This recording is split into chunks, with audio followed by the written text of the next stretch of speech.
Hi friends, happy Friday. I know that this devotional airs at noon, but I have intentionally set myself up to record it as the day is ending here at my house.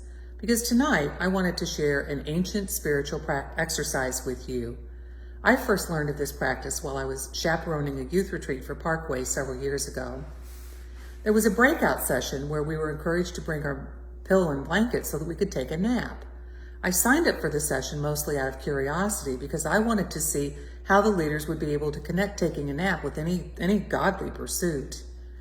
We started by having everyone claim their space in this nice big room. It was great social distancing, and we spread out our blanket and pillow and scattered around the room with the leaders in the center of us. First, they lit a candle and invited us to get comfortable. So I'm going to light a candle so that we can have some atmosphere. Now, most of the students, of course, took that get comfortable as a cue to lay down and get cozy with their blanket. The next thing we did, we closed our eyes and focused ourselves to become aware of the loving presence of God, which is what the candle was symbolizing. Now, the leaders instructed us to ask God to call to our minds the moment from our day for which we were the most grateful. And they told us to dwell in that moment. They wanted us to think about what had happened and who we were with and how we had felt. After several minutes, the leader said, now do the same thing, go back through your day, and this time ask God to bring to your mind the moment from the day for which you are least thankful. And once again, dwell in that moment, reflect on what had happened, think about who you were with, remember how it felt. After giving us several minutes with each of these exercises, we were encouraged to either write in our journal or share with another person who was there in the room with us about these two remembrances. Your consolation, which was your high point from the day, and your desolation, which was your low point from the day. After the sharing, we literally were invited to take a nap, which I must say most of the students willingly embraced. Or to leave the session quietly whenever we were ready so as not to disturb anyone. Now, not being a napper, I used the ensuing quiet time to go and speak with the session leaders to learn more about this experience. They referred me to this great book, Sleeping with Bread, Holding On to What Gives You Life.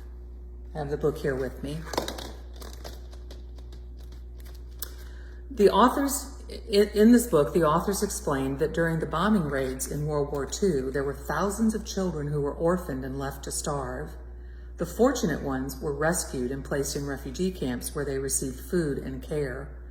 But their caregivers quickly discovered that many of these children could not sleep at night. They feared waking up and finding themselves once again homeless and without food. Nothing seemed to reassure them. Finally, someone hit upon the idea of giving each child a piece of bread to hold at bedtime. Holding their bread, these children could finally sleep in peace.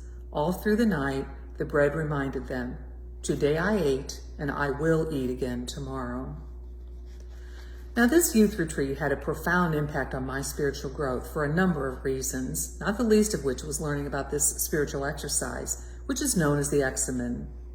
The idea is to very intentionally repeat this practice daily, every day, with reflecting back over your consolation and your desolation until it becomes second nature, almost something that you can do without even thinking about it.